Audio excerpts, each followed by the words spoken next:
In Portrait of a Lady on Fire, there is a remarkable sequence in which the cinematic language is exceptionally masterful, skillfully capturing the nuanced shift in power dynamics and a blossoming romance.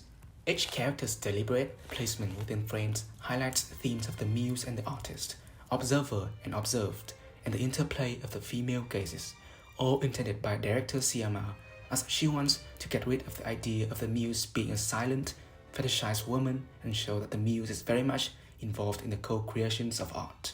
Against the backdrop of the society restrictions on women's artistic expression, Sciamma depicts a power imbalance between artist and muse, subsequently repairing it through the evolving equality in the woman's relationship. Her goal is to craft a love story and a dialogue that emphasizes equality in the face of historical constraints. The scene's emotions we are talking about are heightened by numerous cinematic language, but what truly stands out is the camera work and blocking. It skillfully conveys the gravitational pull of the shifting power dynamics between the two characters, immersing us in the intensity of the moment. So, to comprehend the cinematic language in this scene, it is crucial to know the story. This moment occurs midway through the film and involves the two main characters. Marianne is tasked with painting Heloise, an impending bride and a resistant subject who has never permitted such a portrait. Initially a job for Marianne, it transforms into something profound as their intimacy deepens over time. In this sequence, Marianne grapples with the challenge of painting Heloise, unable to capture her elusive smile. Tension rises when Marianne teases Heloise, revealing a power dynamic between them and accidentally hurting her feelings.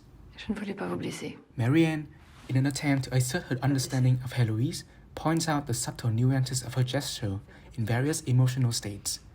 Marianne believes she holds more power as the observer, even saying, Pardonnez-moi, je n'aimerais pas être à votre place.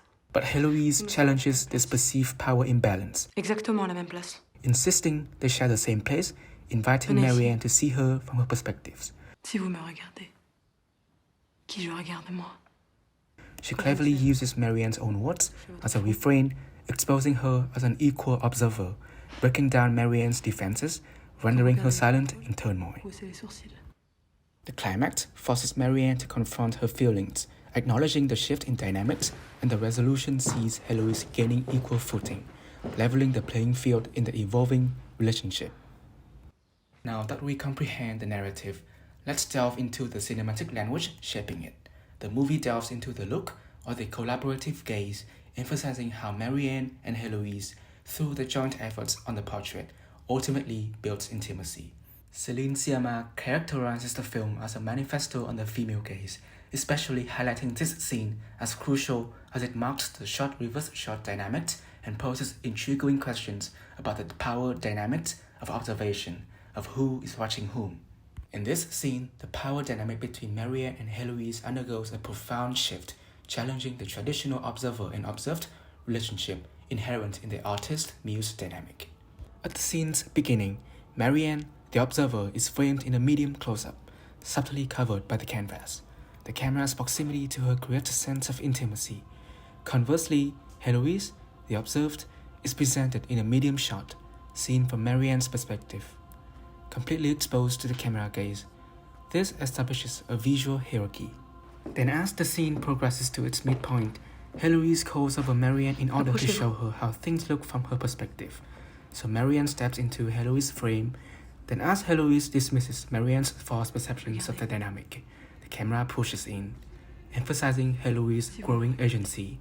In this moment of empowerment, they are framed as equals, challenging the established power dynamics.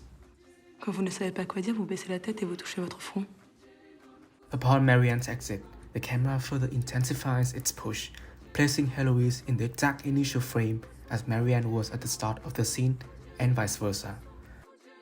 The visual reversal is specifically explicit in the screenplay, also written by Sciamma, where, for the first time, we see things from Heloise's viewpoint. In fact, she also notes that this is the only time Marianne appears this fragile and feverish from this new perspective, highlighting a shift about the power dynamics. In summary, what makes this scene in the film compelling is they do not focus on seizing power for dominance. Instead, it revolves around dismantling the power dynamics between the observer and the observed to unveil equality. It is only when Marianne and Heloise establish this equality that desire can evolve into love.